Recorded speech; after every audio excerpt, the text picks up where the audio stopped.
Hi and welcome back to my channel, or if you're new, hi and welcome to my channel. I'm continuing with the rising sign videos for the month of September. We're already here, so it's not really the month ahead, but it's technically the month ahead. So I like to I try to quickly give the updates of what's going on in the astrology in the skies at the moment. Most of you would probably know that we've got pretty much almost every planet in retrograde or about to be in retrograde.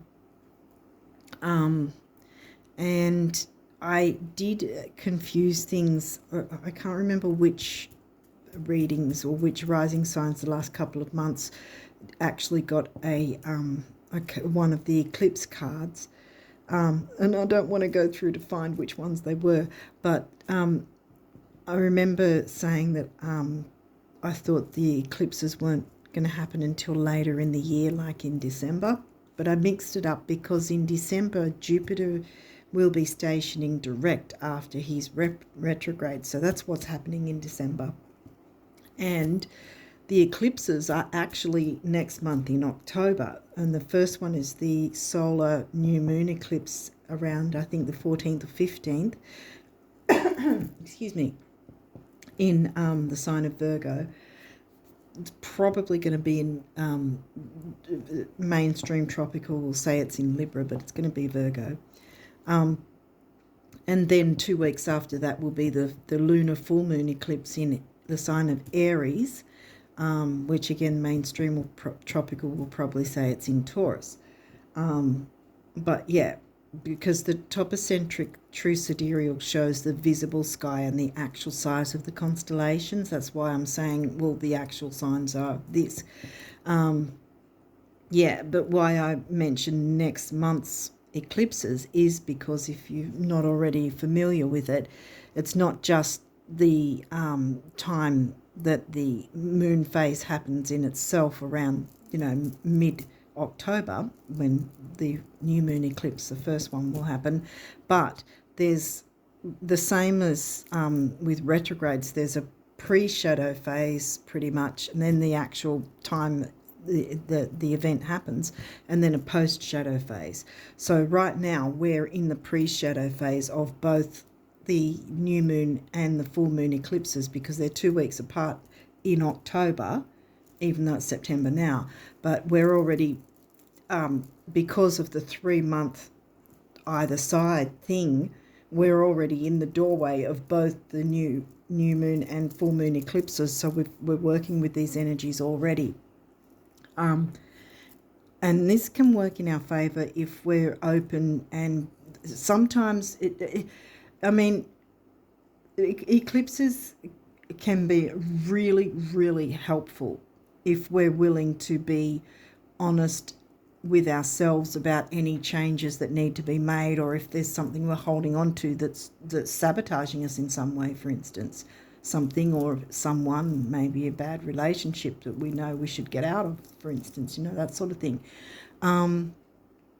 So the only reason that eclipses will have a negative effect is, again, if we're holding on to things and refusing to do anything about it, or refusing to make any tweaks or changes or whatever has to happen in order to improve our lives and perhaps the lives of others as well.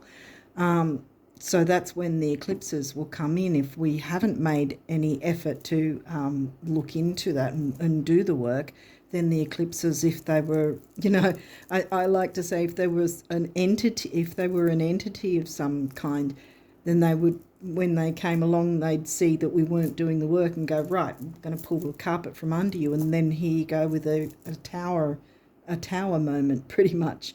But that won't happen if we're doing the work, because then the eclipses will come along and go, oh, you're doing the work, so we'll go and look for someone else to give a tower moment to, if that makes sense. Because believe me, I've had the negative side of eclipses a couple of times over the years, and I really don't want them that way anymore, now that I know how powerful they are and how to work with them. And it's the same with the retrogrades. You shouldn't fear the retrogrades. some things, communications and whatever, can go topsy-turvy and we need to recheck things. That's the whole point. Put a re in front of everything, no matter what planet's in retrograde, which is pretty much all of them almost. Sun and Moon never go retrograde. They're considered planets in the chart as well. But also Mars won't be retrograde all this year. In fact, I think it's not until the second half of 2024 that he's retrograde again. So Mars is direct, so we've got the Mars energy backing us up with things as well, as long as we don't tap into the negative side of that, being getting frustrated with things not going a certain way, because retrogrades ask us to take stock and evaluate what's going on, replace, renew, revamp. There's so much energy that you can use to move forward in your life with retrogrades. We don't have to fear them. Because I think a few months ago when we had Mercury's retrograde obviously now as well, and he's in Leo. Venus, probably by the time I've uploaded this, Venus will have moved stationary direct. And that's when she's going to be in her post-shadow phase. And the Venus video I've done and put on the community tab, on my channel. Now that moving into the post-shadow phase, you might want to check that out to see what energies to work with from the remaining Venus retrograde phase. It's not a card reading.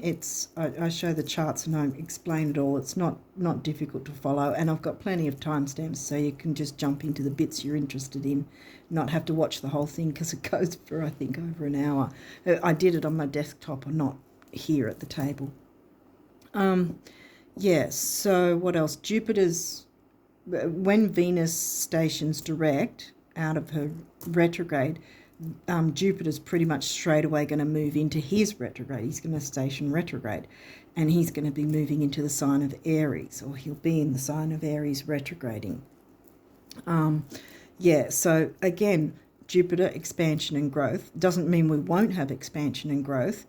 In fact, it's this is where we can look into each of the planets that are retrograde and ask, what do we need to transform? What do we need to grow and change or look into to revamp, renew, review?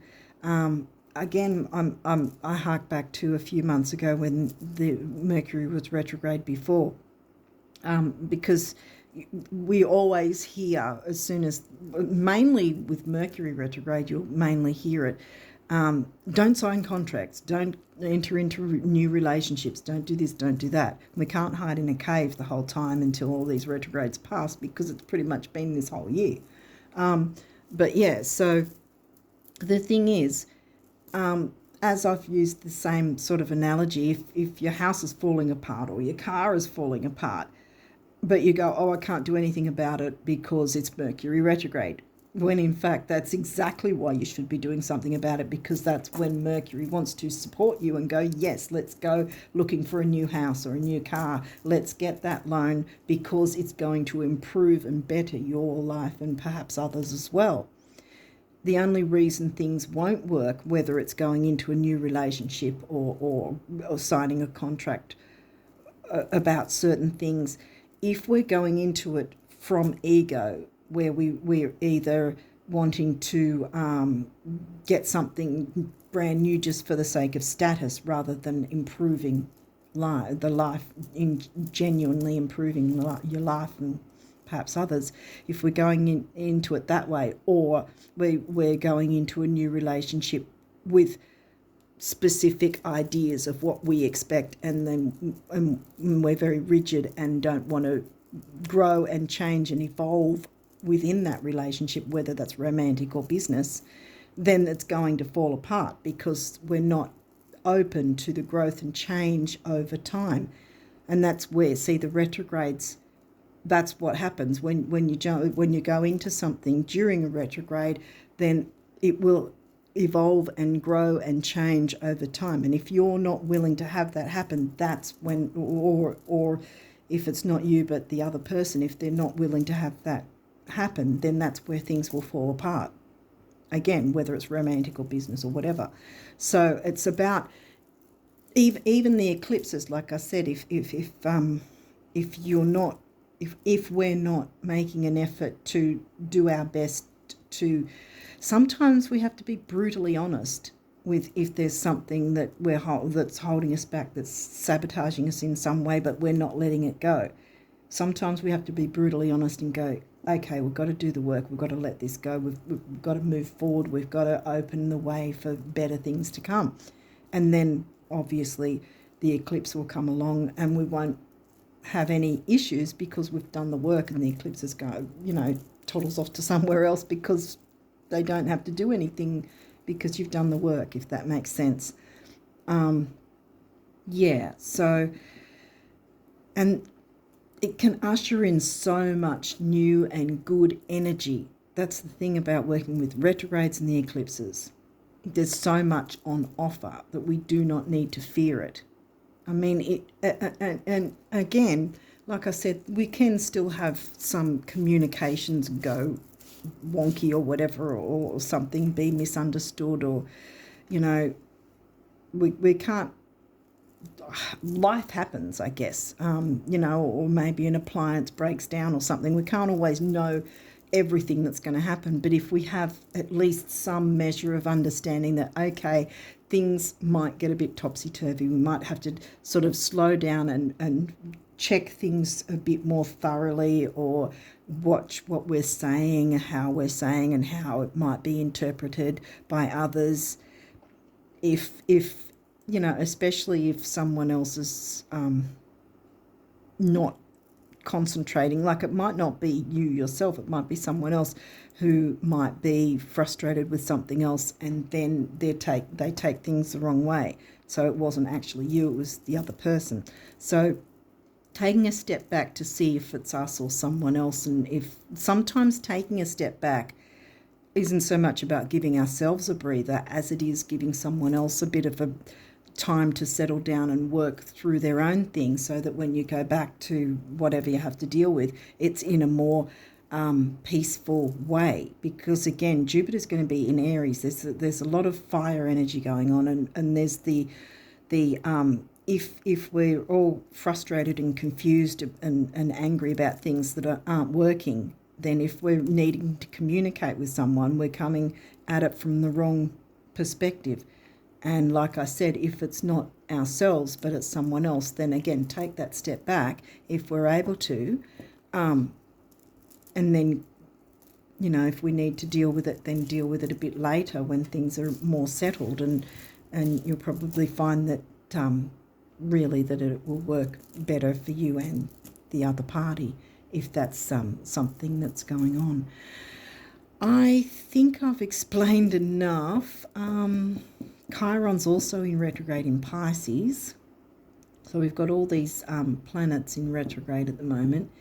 But yeah, hopefully I've explained enough. I'm hoping to get a Jupiter video done. I've completely missed the pre-shadow phase, because really Jupiter within a matter of days is going to be retrograde.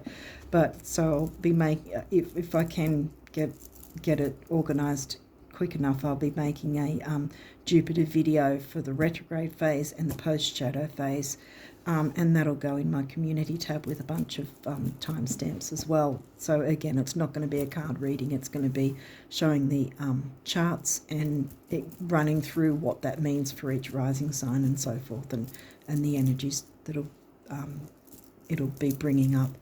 Okay, so I don't know how long I've been, but I think I've explained it all, probably about 50,000 times over. But anyway, so, well, you're Virgo rising. I think you're used to this sort of being thorough thing, so hopefully you guys don't mind. But yeah, so we open with Pallas Athena. Well, she's an asteroid, the warrior goddess. And she's about weighing the pros and cons about things, which, is fitting since I've blabbed on about all these retrogrades and eclipse energies that are really pushing all of us, whatever sign we are, to do that sort of thing, weigh up what's the pros and cons and what we need to work through and so forth. Oh, another one, another asteroid, Hygeia, not as the name suggests, the hygiene thing, not necessarily physical hygiene, but it can be emotional, mental, spiritual hygiene. What are we feeding our mind and our body? You know, are we binging on drama shows or whatever, or too much social media, that sort of thing? What are we feeding our minds, our bodies and souls? What's our spiritual practice, if we have one? Do we have one, kind of thing? Leo, there's been a lot of Leo energy, and like I said, Mercury is now retrograding in Leo. Venus was in Leo, but she moved back and took a dip into Cancer, the sign, Cancerian sign, which now she'll station direct and slowly move out of the Cancerian sign and back into Leo in her post-shadow phase. Where's Leo for you? Oh, that's your 12th house. That's Pisces themes covered by the sign of Leo. Okay, so we've got Scorpio now. Where's Scorp for you? That's further along. 3rd house, Gemini themes covered by the sign of Scorpio. Eros, another asteroid. Eros is about creativity and sexuality, and I think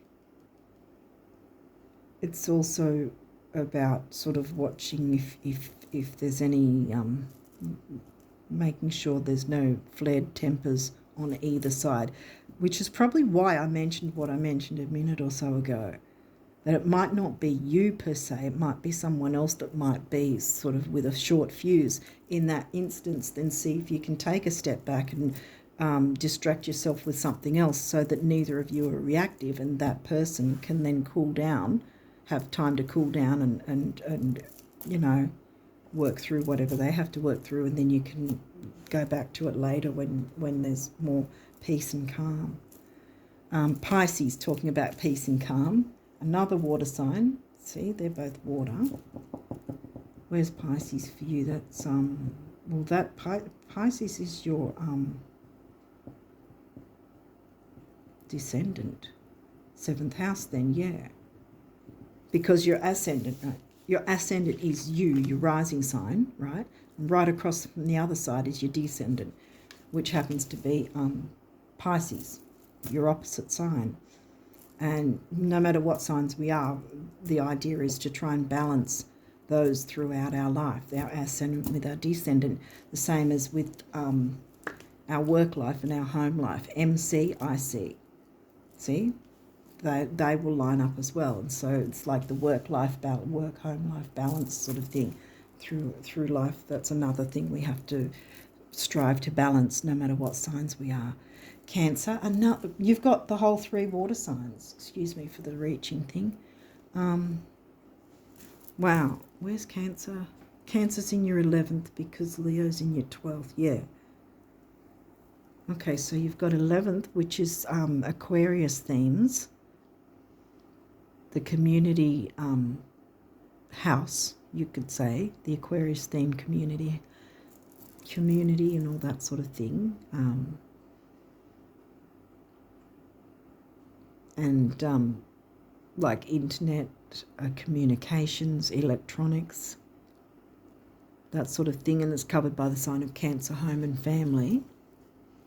So, for instance, you might have certain groups and social groups, communities that feel like family, see, because you've got your Cancer home family sign covering the community sign of Aquarius, with being the 11th house, if that makes sense.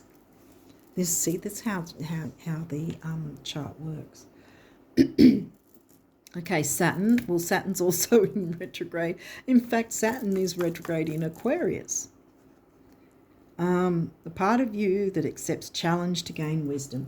And Saturn likes us to be slow and methodical. Saturn's the ruler of Capricorn, and Capricorn and you, Virgo, are the two signs that like things to be organised and methodical, you know, wherever possible.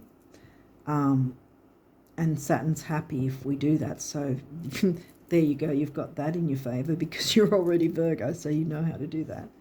And then we've got Libra. So Libra is the relationship sign. Now, you got 7th house being in Pisces. 7th house is Libra themes covered by the sign of Pisces. So you've got your air and water there. Air, Libra, water, Pisces. Pisces is the sign covering the Libra themed house. This is Libra. So Libra is your 2nd house, money and self-worth. Taurus themes of money and self-worth covered by the sign of Libra. This energy is diplomatic and gracious. It seeks harmony and balance in relationships, which clearly has something to do with money because it's in your 2nd house.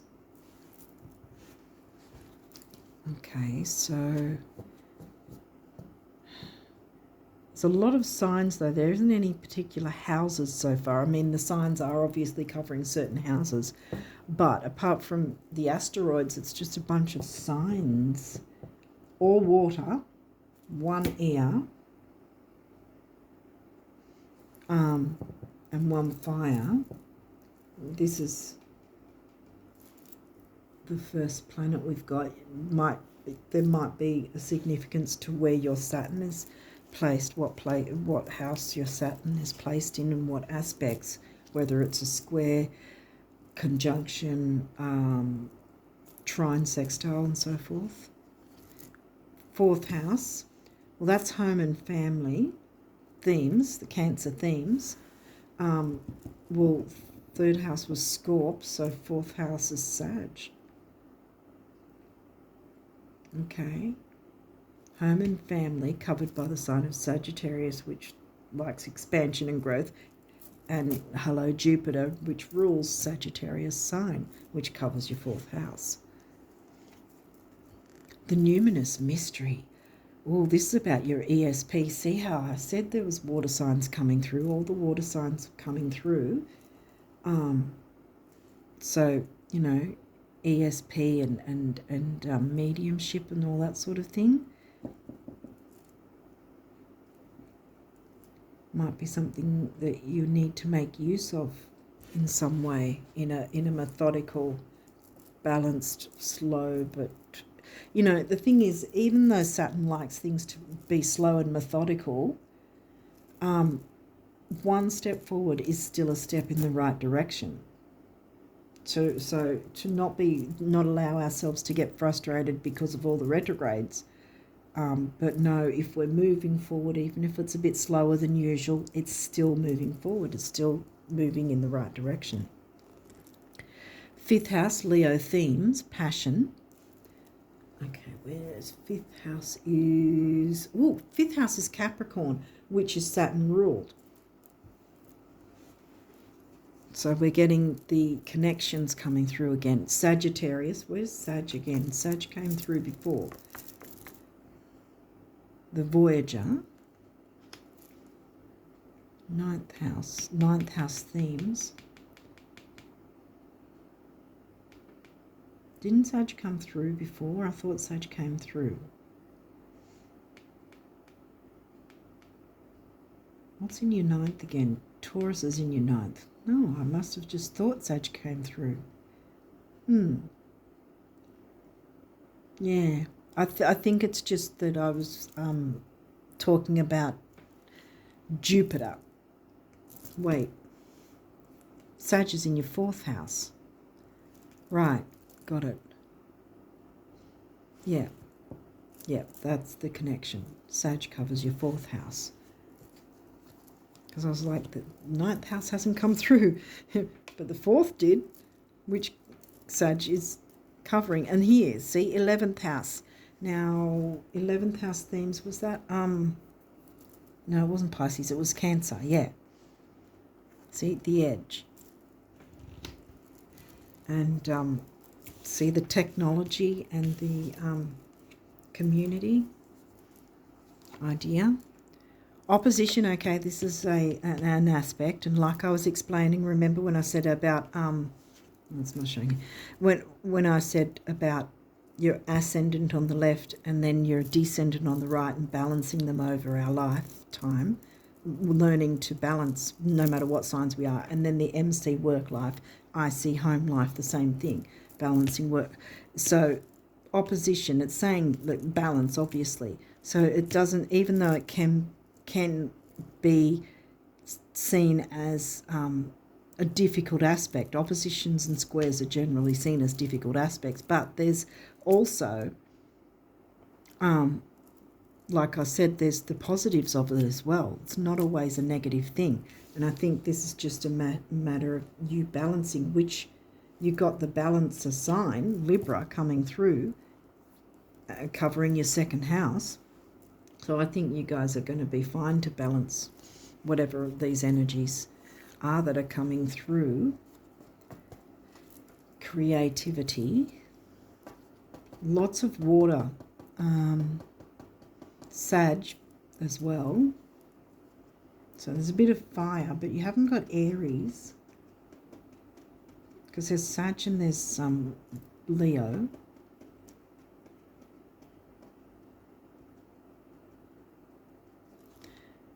Taurus, the bombshell. Now we've got Earth because we had Capricorn come through. Where's Capricorn again? Yeah, Capricorn's the 5th, and Saturn's the ruling planet of Capricorn and 10th house. Taurus is second house themes, but Taurus isn't in your second house. Got to count again. I think they are. Now we've got the 9th house coming through. See, 9th house Sag themes covered by Taurus sign. So expansion and growth, I think it's got something to do with money and communicating. Because we've got the relationship card, right? Okay. And I'm pointing to the blue as I'm coughing, so I think that there's something you need to speak up about. Clear the air with Hygeia. Clear away anything that's holding you back. Try not to let yourself be reactive if that's possible. Or, like I said, it might not be you that's reactive, but it might be someone else.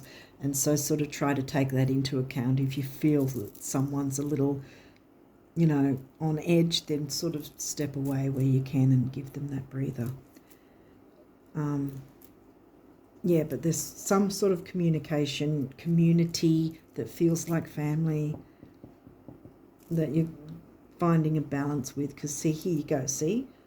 You've got community and finding that balance with the expansion of the Sag house covered by Taurus, money and self-worth.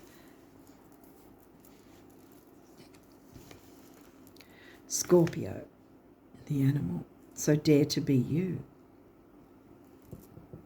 Again, where's Scorp? 3rd house, Gemini themes of communication. So we've got both the 11th house, Aquarius themes of communication and community, Gemini themes of 3rd house communication and local communities, and the Scorpio, the intensity of Scorpio. We've got Scorpio coming through twice. Lots of water, though. I think there's lots of water, but there's expansiveness, I think. Dare to show your talents. Mediumship, ESP, that sort of thing might have some sort of thing going on. You can find that balance with your money and self-worth and your expansiveness. And because the Sag house, 9th house, this is in your 9th house, which is about long distance travel, learning and teaching. See, because it's probably, you might, again, someone else got this sort of thing. You might be in a position whereby you know enough to be able to teach others what you know that might have something to do with ESP and a mediumship and all that sort of thing. The mysteries that you can tap into and help others and communicate that to others in whatever groups that feel like family to you. It's going to be expansive, and money and self-worth has come through, so it's going to be benefiting you to look into these things. See, this is where the retrogrades can help us, see, that we can still have that expansion and growth with Jupiter being in retrograde. Because Jupiter's saying, look what's available. Look what things you can tap into. Take a second look. See what you can do with that. That sort of thing. There may or may not be reversals, and we'll go through that if there is. Oh, we do have a reversal. Symbiosis. And see, that's trine sextile, which is an easy energy generally, but you've got it in reverse. Yeah, so that's why I think I was saying as well that open up to it and tap into it, because until now you haven't, and therefore the symbiosis of this community, see all these birds here, they're all together, but here they're all upside down, you know. And I think you can turn that around and still make it an easy energy to dare to be you and tap into that energy that you have, those talents that you have to teach and learn. Because a lot of the time we can be in a teaching position where we're also still learning ourselves as well, teach and learn from others as well, to and from. You know, balanced reciprocation. Libra is always striving for balance. North Node, see, and it's upright. North Node. South Node is what we need to move away from. It's our past, our karma. North Node is our future. See, it says, I don't know if you were able to see, but it says here at the bottom of the card, future. This is what we've got to move towards. And this is upright, which means yes. That's why I turned this card around, because I think tap into that, teach and learn whatever.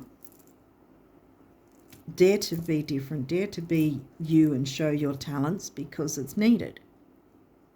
The expansion and growth of Sag. While the retrogrades are happening with a balanced approach, and you're Virgo, so you're not just going to scream ahead ridiculously without planning ahead and all that sort of thing, I guess, but you can do that. You can jump in and do that and turn, like I said, I've turned that around already, because I'm really sure you will be able to do that and have the easy go, easy flow energies. Okay, what else have we got? Journey, see, progressions, long distance travel, and that can be, it may not be physical, or it could be physical, actual long distance travel, and this is upright, remember, so this is also in your favour, but it's also that you can have metaphorical type journeys as well, and take the journey with that community and with that group and grow, you know, expand, grow, evolve, change, add to, that sort of thing. Exactly what the retrogrades want you to do. Hopefully this is making sense, and there's some sort of thing that's clicked with you guys that that you can see where this can be, you know, applied in your own situation. Debilitated, discomfort. Well, and that's upright. I think at this point there has been discomfort, because remember this was also in reverse. So there's been discomfort, but I think that the retrogrades and the eclipses want you to tap into this energy, dare to be you, dare to show yourself to this group, or these groups of communities that feel like family, because you're then moving towards your North Node. Then you'll get the symbiosis working in your favour, and you would have worked through any discomfort that has happened up until now. Look at that series, yet another asteroid, and nurture. It says nurture. So nurture yourself and others. By daring to be you and showing and sharing your talents. showing what you've got to offer, and by that also, there may be something by you showing what you have to offer, then other people will sort of also go, oh, you know, I could probably add this to it as well, and we can do this, you know, brainstorming, and then suddenly you see all this growth and, you know, things evolving in a way you want it to be, if that makes sense. I think that's what the energies are trying to show you. Jump in, be the first to jump in, and then that'll have a knock-on effect, so others will have more courage to come out and go, oh, I could try this, or we could work in with that, or how do you do this, and what steps do we need to take in order to jump into these energies like you do, or, you know, something like that, or how, you know, there might be some way that you can show others how they can tap into it, into certain, you know, mediumship or ESP or whatever, in whatever way that is for you, or anything like that in those terms anyway, similar. It's obviously got something to do with spirituality in general, and connecting with others. Okay, so what does the numerology want you Virgo risers to know for the month of September? What do you guys need to know for September?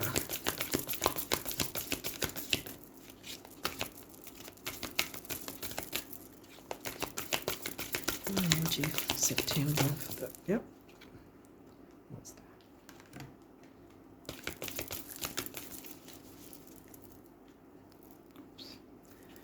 Any other cards you want Virgo risers to know about? Have I missed anything? No. Okay. It looks like there's only the one card. What is that? Relationship change. Don't stress about that, because it doesn't necessarily mean something's ending, but it might be a dynamic that's ending. That's where I kept reiterating about the stress factor or whatever, and clearing and cleaning out any negativity, you know, because, again, the changing and evolving. That's why I said the starting new relationships in a Venus retrograde or a Mercury retrograde or whatever. If both parties are going into it being open to change, grow and evolve, then that's exactly what's going to happen.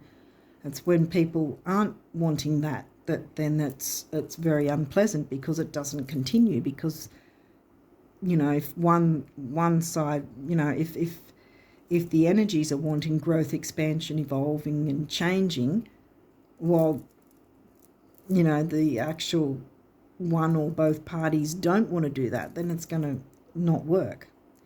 But yeah, so relationship change doesn't necessarily mean it's ending, it just means a dynamic is ending. Whether that's actually changing a relationship, well, you know, that might be for some, but for me, I'm getting more about changing dynamics within a relationship. And see, we've got the throat chakra again, the blue.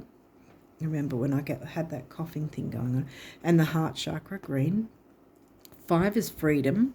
6 is temporary opportunity. And I always say, it doesn't mean it'll never come back, but it's here now and you can take advantage of it.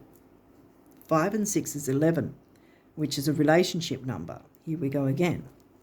11 too, relationship number.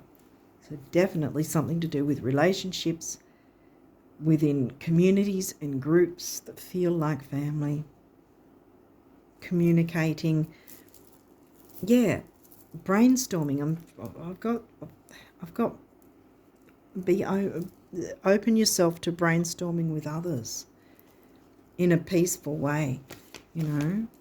Not saying you're not being peaceful, but again, like I've been saying, it might be someone else or some other situation where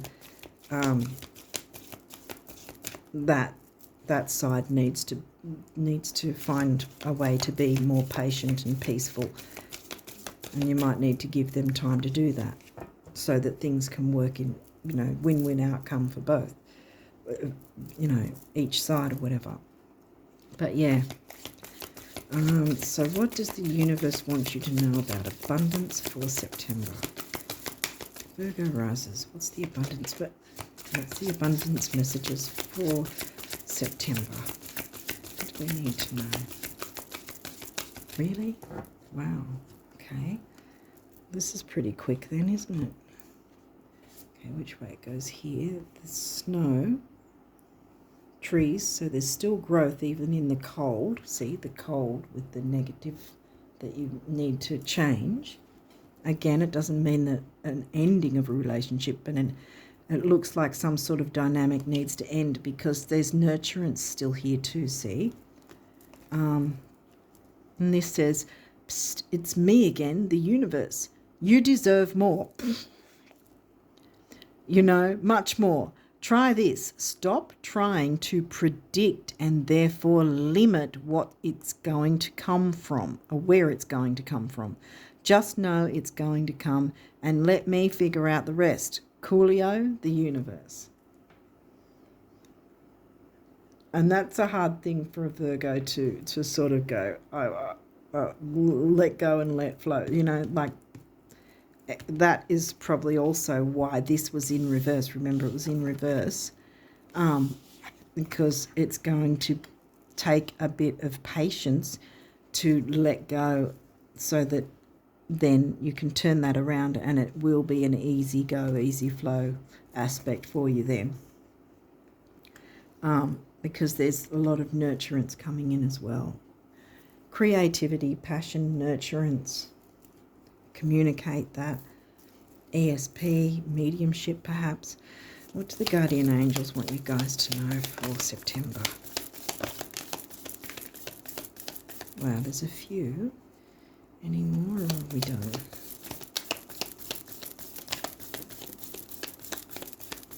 Okay, we're done. Okay, what came first?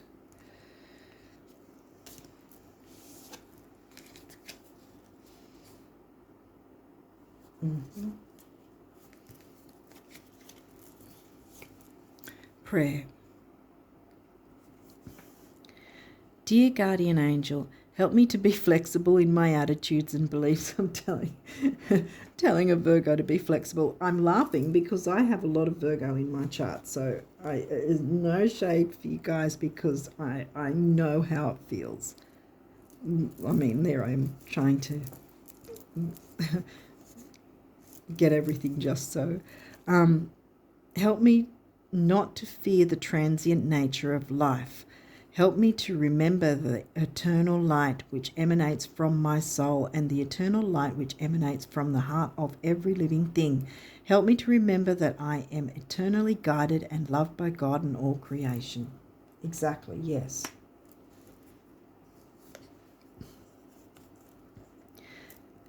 Affirmation. Be aware of your language and thoughts. Yeah, exactly. Thoughts become things. The most powerful statement you can ever make, think or feel is thank you. Be grateful for all the blessings in your life. As we acknowledge the divine order of life, the universe responds with ever greater blessings. You are a powerful creator. All you say and think resonates through the heart of creation, and creation responds accordingly. So, bring peace, love, and abundance to your thoughts and what you want to bring into the world. Relax.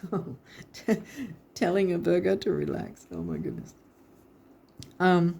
There is plenty of time to do and achieve all you desire. Remember, Saturn wants things to go slow. And like I said, Jupiter is going to be retrograde until the 30th of December. There's time.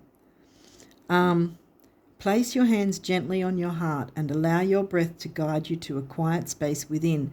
Imagine yourself bathed in golden light flowing from the eternal heart of God. I, your guardian angel, am with you. Allow me into your heart.